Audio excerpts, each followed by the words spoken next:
imimmaan jaalalaa kunoo narraa asin gargar baay'ee koba kaminta balleessantiya angadera bontu lemmuunatin deebiyu takkiti tokkotu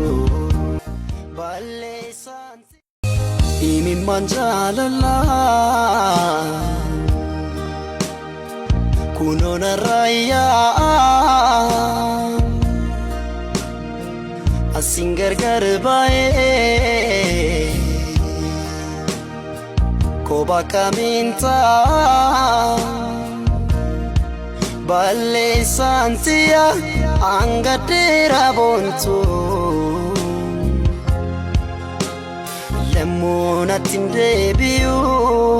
takkiti tokkotu